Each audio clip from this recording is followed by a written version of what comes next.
구약 잠언 31장입니다. 31장 3절에서 9절까지 말씀입니다.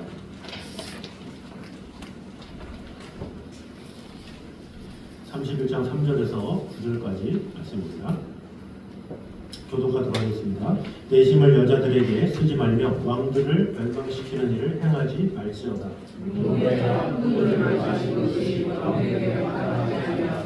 왕들에게 마땅하지 아니하며 독주를 찾는 것이 소자들에게 마땅하지 않다. 술을 마시다가 법을 잊어버리고 모든 공고한 자들의 성사를 굳게 할까 두려우니라. 독주는 죽게 된 자에게 소자들은 마음에 근심한 자에게 줄지어다. 그는 마시고 자기의 빈궁한 것을 잊어버리겠고 다시 자기의 고통을 기억하지 아니하리라. 너는 나는 자와 모든 고통한 자의 소자들에게 다 같이 읽겠습니다. 너는 입을 열어 공의로 재판하여 공고한 자와 비판한 자를 신원할지니라. 아멘. 자, 오늘은 루무엘 왕을 숭배한 잠언에서 이제 저번 주는 선언에 대해서 했었고 오늘부터는 세 가지 교훈에 대해서 보도록 하겠습니다. 이 세 가지 교훈 중에 두 가지 교훈 정도까지 한번 보도록 하겠습니다. 먼저 이 루무엘이 왕이 되기 때문에 왕이 되는 이제 루무엘에게 중요한 세 가지를 말하죠. 첫 번째가 여자, 두 번째 술, 세 번째 송사죠. 이 사실 송사 부분은 우리가 이 자녀를 가르침에 있어서 많이 하진 않죠. 왜냐, 우리 자녀가 어느 나라의 왕이나 임금은 아니기 때문에 송사에 대해서는 좀 낯설지만 지금 당시에 왕이 세워지는 입장에서는 왕에게 있어서 이 세 가지가 너무나도 중요하기 때문에 특별히 왕은 재판을 계속 해야 되잖아요. 그런 상황이기 때문에 특별히 이 나라를 얼마나 공평하게 또 백성들을 안전하게 잘 이끌어 가느냐, 그것이 상당히 중요한 문제이기 때문에 특별히 이 세 가지를 언급했다, 이렇게 볼 수가 있습니다. 그래서 첫 번째로 여자 문제, 두 번째 술 문제, 세 번째 송사 문제, 이 세 가지를 강조했다라고 볼 수가 있죠. 이 잠언의 전반적인 내용들이 음행하는 여인들 막 나오고 하는 것처럼 어떤 이성에 대한, 여자에 대한 문제 조심하라라는 문제, 그리고 술을 조심해라, 이것도 계속 나왔고 또 공평한 재판을 해라, 많이 나왔죠. 근데 그럼에도 불구하고 잠언 31장에 또 이야기를 한다라는 것을 우리는 어떻게 됩니까? 그만큼 중요하구나, 이렇게 알아야 되겠죠. 왜 똑같은 주제를 하냐, 이렇게 하겠지만 이 사람은 망각의 존재예요. 그래서 계속 말을 해줘야 해요.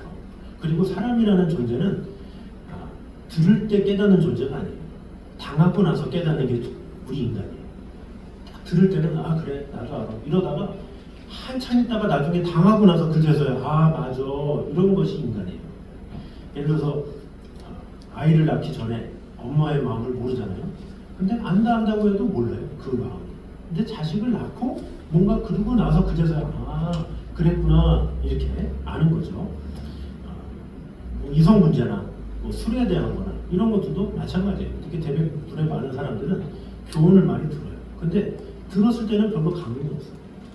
많이 듣는 거니까. 그런데 그것을 자기가 직접 경험하고 뼈저리게 느끼고 나서 그제서야 그렇구나 하면서 이야기를 하는 경우가 많죠. 그래서 이것을 계속 강조한다라고 하는 것은 그만큼 중요하다라는 것이고, 우리가 이왕이면 좀 더 지혜로운 사람이라면 굳이 경험하지 않고 굳이 시행착오를 겪지 않고 해야 되겠죠.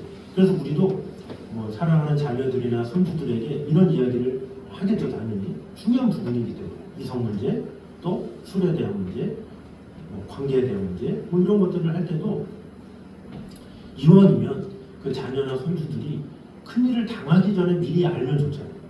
그래서 우리는 계속 강조할 수밖에 없고, 이건 어쩔 수 없는 문제죠. 그래서 이 잠언이 끝까지 이렇게 강조하는 것은 그만큼 중요하다는 것이고, 진정한 지혜는 당하고 나서 깨닫는 것이 아니라 당하기 전에 미리 알고 깨닫는 것, 그것이 중요한 것을 알아서 우리 또한 누구를 이렇게 주님의 뜻 안에, 말씀 안에 이끌 때에도 오히려 그것을 딱 듣고 미리 좀 깨달을 수 있도록, 나중에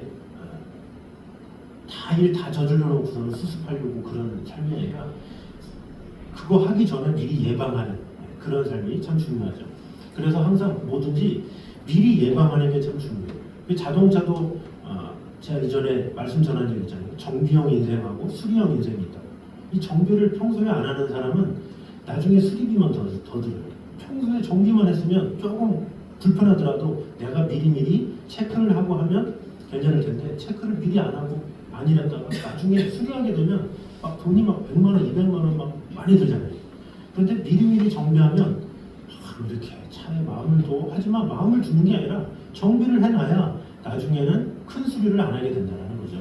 그래서 우리 인생도 마찬가지예요. 나를 자꾸 돌아보고 미리미리 준비해야 나중에 큰일을 안 치르지 그렇게 준비를 안 하면 안 된다는 거죠. 그런 면에서 내 사랑하는 자녀나 또 손주나 또 그런 영혼들한테도 항상 이런 잠언의 말씀들이 깊이 있게 새겨질 수 있도록 도와주는 것도 어떻게 보면 우리의 역할인 거죠. 그래서 우리가 아멘하며 끝나는 것이 아니라 이것도 그들에게 동일하게 적용될 수 있도록 그 마음에 깊숙이 새겨질 수 있도록 돕는 것, 그것이 필요하다라는 거죠. 자, 그런 의미에서 지금 르무엘 왕의 어머니도 지금 왕이 되는 르무엘한테 이렇게 세 가지 중요한 교훈을 하고 있다라는 거죠. 자, 그래서 첫 번째가 뭐냐? 바로 3절에 나옵니다. 짧은 한 구절이지만 교훈을 줍니다. 같이 한번 읽겠습니다. 31장 3절 시작. 너희를 멸망시키는 일을 행하지 말지어다. 아멘. 내심을 여자들에게 쓰지 말라 이렇게 이야기를 하고 있죠. 왕이 되면 이 당시 때나 뭐는 역사적으로 보면 이 왕자들이 어떤 이성 문제 때문에 늘 골치를 앓아요. 사랑할 수 없는 여인을 사랑한다거나 아니면 여인을 사랑해도 밑도 끝도 없이 너무 이렇게 집착하거나 뭐 이런 것들 때문에 왕자로서의 역할을 제대로 감당하지 못하는. 그래서 그 왕이 그 왕자를 후손으로 세워야 되는데 너무 이성에게 뺏겨 있는 마음이. 이제 이럴 때는 대책이 없는 경우가 상당히 많이 있죠. 그것 때문에 골치가 섰고 그것 때문에 왕위를 물려주지도 못하고 이런 경우 저번 주에도 제가 말씀드린 세종대왕의 형이 이제 그런 경우죠. 그런 여자 문제 때문에 어떻게 저렇게 할 수가 없는 그런 상황이 나와 있죠. 성경적으로도 그런 예들이 많이 있습니다. 여기서 내심을 여자들에게 쓰지 말라 그러는데 여자들에게 써서 멸망한 사람 중에 유명한 사람이 바로 삼손이죠. 이 삼손은 만나는 여자마다 그렇게 이는 내 여자요 막 하면서 마음을 다한 것을 볼 수가 있죠. 하나님께서 나시린으로서 분명히 언약을 줬음에도 불구하고 그 힘을 하나님을 위해 쓴 게 아니라 여자를 위해 쓴, 한번 봐라 그러면서 자기의 힘을 뭔가 이렇게 여자들한테 뽐내고 드러내는데 쓴 그런 사람이라고 볼 수가 있습니다. 그래서 나시린이면 하나님의 특별한 부르심을 받았죠. 그럼 하나님께서 하실 일이 있어요. 하실 일이 있음에도 불구하고 그는 무엇에 약했느냐? 정욕에 약했다라는 거죠. 그래서 이방 여인을 여러 번 사랑했고 또 나중에는 들릴라라는 여인과 깊은 관계를 맺었죠. 그래서 이 들릴라가 결국 블레셋 사람들한테 넘어갔잖아요. 그래서 삼손의 신이 어디서 나는지 좀 알아내라. 그래서 들릴라가 계속 삼손을 괴롭게 하는 거죠. 그러니까 보통은 다 미인계에 빠져가지고 어쩔 수 없이 결국에는 자신이 실토를 하잖아요. 내가 사실 나시린이라고 그러면서 고백을 함으로 인해서 그것은 그때는 자신이 내가 이 여인을 사랑하는데 무슨 말인지를 못하려 하는 마음을 했겠지만 결국 그것이 올무가 되어서 삼손은 머리를 밀리우고 심을 잃게 되죠. 결국 이것이 무엇입니까? 하나님이 주신 이 탁월함도 정욕에 휘둘리면 한순간에 무너질 수 있다라는 거죠. 그래서 삼손은 심으로는 위대했지만 절제로는 약했다 이렇게 볼 수가 있죠. 사실 삼손에게는 무엇이 중요해요? 어떤 이성에게 빠지기 전에 미리 보호가 됐어야죠. 그런 훈련들이 됐어야죠. 그런데 그는 뭔가 노출이 너무 심해서 그것 때문에 결국 그의 인생은 금방 무너질 수밖에 없었다라는 거죠. 그래서 리더십의 진정한 강함은 유혹을 이기는 데서 있음을 볼 수가 있습니다. 다윗도 그랬죠. 이 다윗도 얼마나 보면 위대한 왕입니까? 그 위대한 왕조차도 갑자기 전쟁에서 승리하고 막 잘 나가다 보니까 이제 자신이 직접 나가랴 이러기에는 내가 그래도 큰 나라의 왕인데 이런 생각이 들었던 거죠. 그랬더니 이제 군대 장관에게 모든 것을 맡기고 요압에게 다 맡기고 본인은 전쟁에 나간 그날 이전에 같았으면 자신이 전장에 나가야 되는데 역사적으로 왕은 전쟁에 나가야 돼요. 자기가 선두에 서야 돼요. 근데 나라도 강성해지고 이제 나이도 좀 들면서 뭔가 다 이뤘다 생각이 드니까 교만함이 찾아온 거죠.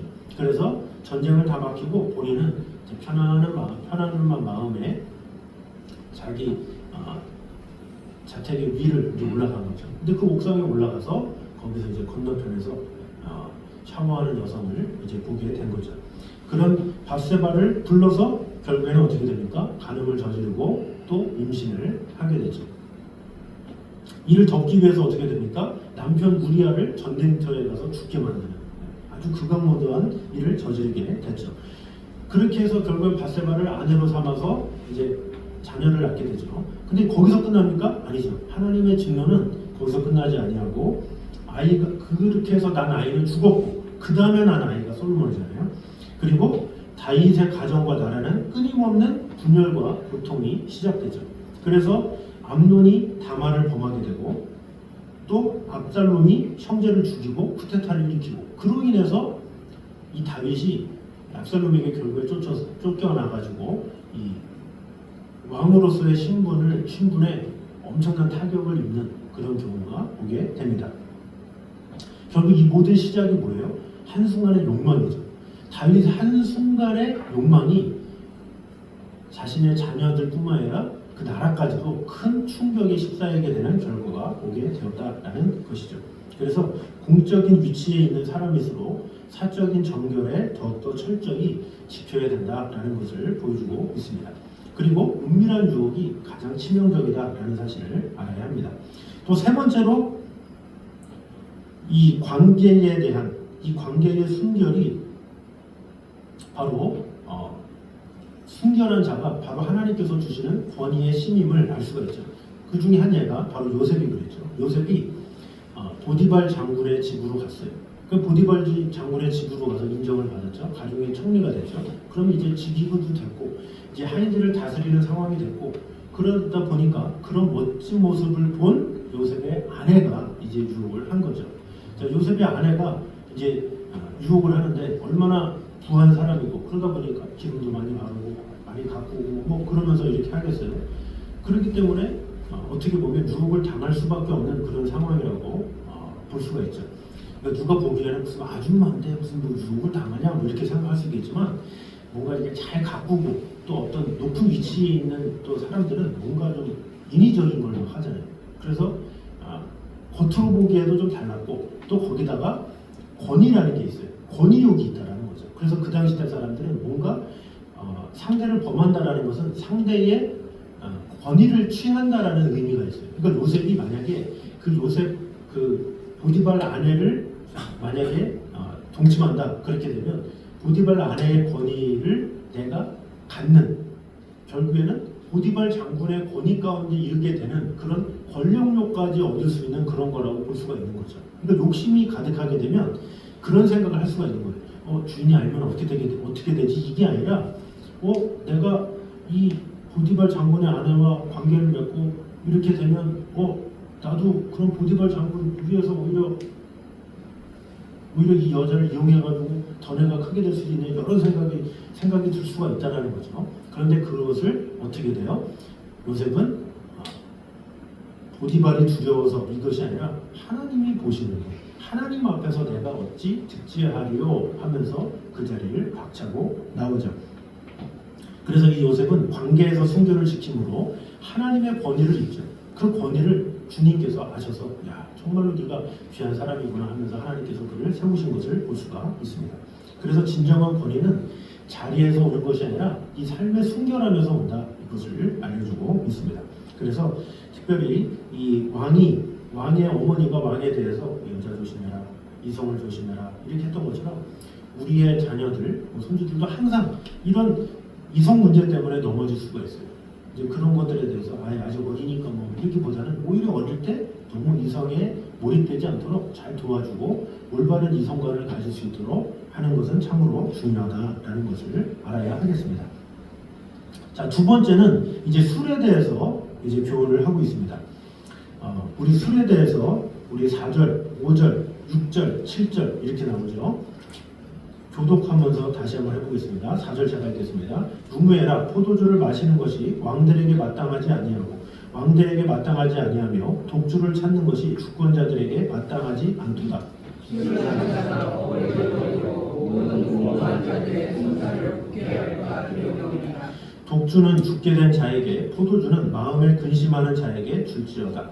그는 마시고 자기의 빈고한 것을 잊어버리겠고 다시 자기의 고통을 기억하지 아니하리라. 네. 자, 이거 보면 이 술에 대해서 이렇게 얘기를 하고 있죠. 포도주를 마시는 것이 왕들에게 마땅하지 아니하고 왕들에게 마땅하지 아니하며 독주를 찾는 것이 주권자들에게 마땅하지 않도다. 이렇게 하면서 교훈을 하죠. 자, 우리가 보기에는 술 마시는데 뭐 이렇게 지나치게 왜 이렇게 저렇게까지 하지? 하지만 술의 맛을 아는 사람은 잘 몰라요. 이렇게 말을 해도 알았다고 해도 그걸 참 몰라요. 왜? 술 맛을 알기 때문에. 모르겠어요. 저도 술 맛을 몰라가지고 그러겠지만 보통 사람들이 인터뷰나 이 상황을 보면 그래요. 술에 너무 빠지고 그러면 술을 너무 좋아하기 때문에 술에 대해서 얘기를 해도 알았어 말은 하지만 그것이 쉽지가 않아요. 예를 들어서 운동선수 어떻게 됩니까? 음주운전하면 정지되거든요. 요즘에는 아예 퇴출이에요. 아예 선수 생활이 끝나. 그러면 23살, 4살 나이도 어린데 술 한번 음주운전 때문에 선수 생활이 끝나는데 그게 걸리거든요. 근데 걸려가지고 정지가 돼. 그런데 한 달 새에 또 나타나. 뭐 코치도 막 그러고. 그러니까 황당한 거예요. 왜 그러냐 그래도 계속 그래. 참 신기하죠. 이 선수 생명이 끝나는데 그걸 그렇게 한다는 거죠. 한 연예인도 운전을 해가지고 그것 때문에 활동이 정지가 되잖아요. 뭐 2년, 3년, 5년. 그런데 정지가 된 기사를 본 다음날 또 다른 사람이 또 그게 또 걸려. 왜 그러겠습니까? 그만큼 술이 그만큼 그것에 빠지고 맛을 아는 사람들한테는 끊을 수가 없는 거예요. 그게. 그러니까 우리 보기에는 어떻게 술을 그렇게 좋아해? 라고 하지만 정말로 술을 사랑하는 사람한테는 아무리 얘기해봐야 소용이 없을 정도로 술에 대한 그것이 가득하기 때문에 그렇다라는 거죠. 그래서 우리가 여기서 해야 될 것은 뭐냐? 이미 술맛을 모르는 자들한테 미리 알려줄 필요가 있다는 거죠. 그래서 자녀들한테도 미리 교육하는 것도 참 중요해요. 아직은 안 커서 아직은 어리니까 이게 아니라 오히려 어리기 때문에 미리 말을 해주고 경고를 해주면 그것에 대해서 미리 인지를 하고 생각을 하죠. 근데 보통 아이들이 그런 것에 대해서 듣지 못하다가 나중에 마셔보니까 접해보니까 괜찮네, 멋있네 뭐 이런 것에 빠져가지고 그러면 그다음부터는 들리지가 않아요. 아무리 주위에서 하도 그런 권유를 많이 받고 이런 것을 하기 때문에. 그래서 오히려 백지 상태에 있을 때 뭔가 호기심이 있을 때 분명하게 알려주고 그것을 깨닫게 하고 이렇게 하는 것도 필요하겠죠. 그래서 이 누무엘 왕의 어머니도 그런 면에서 확실하게 이렇게 해주지 않았나 이런 생각이 들어요. 그래서 이런 것에서 잘못된 것은 왜 잘못됐는지, 악한 것은 왜 악한지 이런 것들을 정확하게 할 필요가 있죠. 그래서 제가 이전에도 얘기한 적 있잖아요. 어머니가 노연아 한 잔 마셔봐라. 초등학교 5학년인데 마셔봐라. 마시고 그게 술이야. 그때부터 입을 댈 수가 없어. 그때부터 엄청난 독주 위스키였는데 당하나 그런지 몰라도 이거 마셔봐. 근데 마시는 줄 알고 확 원샷으로 먹었다가 하면서 그 트라우마 때문에 그래서 제가 술을 못 먹잖아요. 초등학교 4학년 때인가 담배를 한번 빨아봐. 한 번 빨았다가 기절하고 다음날 일어났거든요. 그때부터 담배만 보면 벌벌벌 떨어요. 그래서 오히려 이거 어릴 때 오히려 제대로 알게 하는 것도 참 좋긴 하겠다 생각이 들어요. 근데 나이가 들면 면역력이 세지 않아요. 웬만한 술을 먹어도 잘 버텨요. 저도 보면 고등학교 때 보면 수학여행 가면 그 고등학생들이 그 위스키를 먹는데 막 먹고 적응이 되니까. 근데 아예 어렸을 때 그거를 알면 좀 다르다라는 거죠. 어떻게 보면 르무엘 왕의 어머니도 그거를 알려주는 것 같아요. 야, 너 술 가까이 하면 안 돼. 하면서 교훈을 하면서 좀 더 깨어 있으면 야, 한번 맛봐봐. 너 이거 큰일 나. 독주야. 너 이거 한번 먹어봐. 막 하면서 어떻게든지 깨닫는 게 중요하니까 그것을 했다라는 거죠. 그럼에도 불구하고 어때요? 오늘날 세상을 보면 이 포도주 때문에 망한 왕들이 한둘이 아니죠. 벨사살 왕이 나오죠. 다니엘서에 보면 이 왕이 이 누부갓네살의 후손입니다. 그런데 나라가 그 당시 때 바사 페르시아한테 포위당한 상황인데 술잔치를 열었어요. 왜? 왕이기 때문에 권력이 있으니까 열었죠. 그런데 성전에서 가져온 거룩한 그릇들에다가 이제 술을 따르고 우상들을 찬양하고 하나님을 모독했죠. 그 밤에 하나님께서 손가락에 이제 벽에 글을 쓰시죠. 메레메레 대개 우바르신 하면서 쓴 거예요. 이게 뭐예요? 하나님께서 너를 달아보셨는데 너 부족해. 너 회개해. 이런 뜻이죠. 그런데 이 벨살살은 술에 취했기 때문에 판단력을 잃은 거예요. 만약에 제정신이다. 제정신에 그 손에 쓴 글씨를 봤으면 하나님이 날 심판하신다고 뭔가 이랬을 텐데 뭔가 해롱한 상태. 해롱한 상태니까 그렇다고 몰라 이렇게 넘어간 거예요. 그러니까 이 술 때문에 결국에는 그가 넘어간 거예요. 그게. 그러니까 그가 제정신이었으면 안 그런데 술 때문에 판단력을 잃었고 손가락에 벽을 써도 그냥 꿈이겠거니 생각하고 아무 생각 없이 한 것이라고 볼 수가 있죠. 결국 그는 하나님에 대한 경외심도 잃어버렸고 그날 밤 그가 죽고 그 나라가 페르시아로 넘어갔죠.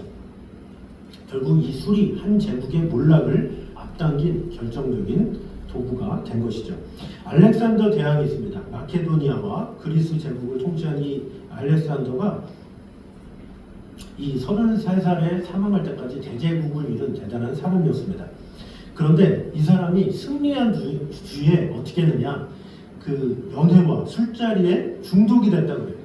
그러니까 계속 승리하다 보니까 잔치해라 하다 보니까 그 잔치의 맛을 안 거예요. 그러니까 술 맛을 느낀 거죠. 그러니까 이 사람이 전쟁에 나갈 때 처음에는 어떤 생각이 들어요? 야, 전쟁에서 승리하자, 땅을 얻자 이거에서 나중에는 야, 전쟁하면 잔치를 열어. 잔치를 여는데 거기서 술을 맛볼 수가 있어. 이런 모습으로 바뀐 거예요. 전쟁하면 술 먹는다 이런 생각까지 든 거죠. 그러니까 젊은 나이에 그곳에 빠져버려서 아예 시야가 이전에는 나라를 정복하자 이것에서 전쟁에서 이기면 백성들과 신하들과 술 먹는다, 잔치한다 이런 생각 때문에 술에 쩔어 있게 된다라는 거죠. 그래서 그가 인도 원정 이후에 허공과 방탕으로 인해서 건강이 급격하게 나빠졌다라는 거죠. 그러니까 누구는 알렉산더가 왜 33살의 나이에 그 젊은 나이에 죽었을까 하지만 그가 파티를 즐기고 그러다 보니까 그 나쁜 거를 계속 몸에다가 넣고 하다 보니까 중독이 되어서 그 어린 나이에 죽게 되었다라는 거죠. 그래서 과음 이후에 고열과 혼수 상태로 죽었다. 이것이 역사에 나와 있습니다. 그래서 위대한 리더를 할지라도 술로 인해서 이성을 잃고 사람도 나라의 미래도 잃게 되었다라는 것이죠. 명나라에 승정제가 있습니다. 이 명나라의 마지막 황제인데 나라가 내부적으로 부패하고 외적으로는 이민족의 위협이 극에 달했던 그런 시기였습니다. 근데 조정은 이미 부패했는데 대신들과 왕족들은 호화로운 술에 빠진 그런 상황이라고 볼 수가 있습니다. 재정도 없고 민중은 기근과 세금으로 인해서 고통받고 결국 어떻게 됩니까? 극심하니까 반란이 일어났어요. 이자성이라는 사람이 반란을 일으켜서 스스로 목을 매서 자살을 했죠. 결국 이런 지도자의 현실을 외면함 그리고 쾌락과 술의 탐닉으로 인해서 국가가 질감을 잃게 되고 백성은 희망을 잃게 되었다라는 것이죠. 그래서 술은 나라의 위기를 더욱 깊게 만든 이 현실 도피의 상징이 될 수밖에 없었다라는 것입니다. 마지막으로 러시아의 차르 포트르라는 사람이 있습니다. 차르 포트르 2세라는 사람. 이 사람이 18세기 초 사람인데 이 사람은 즉위 초부터 술과 연애에 중독된 사람이었습니다. 그래서 통치보다는 사치스러운 삶에 집중하면서 정무를 거의 보지 않은 것으로 유명했다라고 하죠. 그래서 결국에는 그의 관심은 술과 연애 이거밖에 없었어요. 결국 그가 겨울에 술에 취해서 사냥을 나갔다가 폐렴에 걸려서 14살에 죽고 말았다라는 것이죠. 그러니까 나라의 운명이 걸린 그런 중요한 자리임에도 불구하고 결국에 술에 정신을 못 차리고 그의 마음이 향했기 때문에 그 나라가 금방 어두워지게 될 수밖에 없었다라는 것이죠. 그래서 결국 어떤 이런 술로 인해서 역사적으로 그런 일들이 상당히 많이 있어요. 그래서 우리가 기도해야 될 것은 뭡니까? 내 사랑하는 자손들은 정결하게 하여 주시옵소서. 뭔가 어떤 세상의 어떤 쾌락이나 이런 것에 맛을 느끼기보다 어떻게 하면 하나님의 뜻 가운데 어떻게 하면 하나님의 비전대로 살까를 고민하는 자가 되게 하여 주시옵소서. 이렇게 깨어야 되고 우리도 하나님의 말씀으로 계속 세워질 필요가 있다라는 거죠. 그래서 우리가 그것을 꼭 기억함으로 하나님의 말씀과 은혜로 내 사랑하는 자녀들에게 또 다음 세대들에게 오직 중요한 이 사실들을 잘 전달함으로 하나님께서 기뻐하시는 오직 하나님만을 경외하는 귀한 다음 세대가 나올 수 있도록 늘 준비하는 저 여러분 되시기를 주님의 이름으로 축원합니다. 기도하겠습니다. 하나님 감사합니다. 우리와 늘 언제나 함께 하신 주님, 룸무엘 왕의 어머니의 교훈들을 통해서 우리에게 주신 은혜를 보도록 받습니다. 아버지 하나님, 이성에 대한 문제, 술에 대한 문제, 또 송사에 대한, 또 관계에 대한 문제, 이런 모든 것들은 우리가 평생 해결해야 될 중요한 문제입니다. 우리가 겪지 않았습니까? 우리가 체험하지 않았습니까? 내 사랑하는 자손들에게, 다음 세대들에게도 그것을 잘 전달할 수 있도록 인도하여 주셔서 그들이 정말로 하나님을 경외하며 하나님의 뜻 가운데 거하는 다음 세대가 될 수 있도록 잘 준비시키는 자가 되게 하여 주시옵소서. 그들이 하나님의 뜻 가운데 세워지는 것은 어떻게 보면 우리의 책임인 줄 믿습니다. 우리가 잘 깨워서 그들을 믿음으로 잘 세움으로 인해서 나이가 어리다고 해서 모르겠지가 아니라 어릴 때일수록 하나님을 경외하도록 하나님의 뜻 가운데 거할 수 있도록 또 무엇이 선이고 무엇이 악인지를 분명히 알게 함으로 인해서 어릴 때에 바로 하나님의 뜻을 알며 하나님께서 주시는 지혜로 승리하며 나아가는 다음 세대를 세우는 귀한 성도들의 삶이 되게 하여 주시옵소서. 우리 또한 연약한 우리의 몸을 의지하지 말고 우리 몸을 주관하시는 하나님만 의지하며 나아가는 성도들의 삶이 되게 하여 주시옵소서. 우리 다가오는 일주일 동안 하나님과 동행하며 또 쉼의 시간을 통해서 하나님의 뜻을 아는 하나님의 마음을 아는 귀한 시간들 될 수 있도록 주님 언제나 함께하여 주시옵소서. 이제는 우리 주 예수 그리스도의 은혜와 아버지 하나님의 무한하신 사랑과 성령님의 교통하심이 늘 우리와 함께 계시는 하나님의 나라와 영광 위하여 마음을 다하기 원하는 이 자리에 있는 모든 성도들과 가정 위에 영장까지 함께 있기를 간절히 축원하옵나이다. 아멘.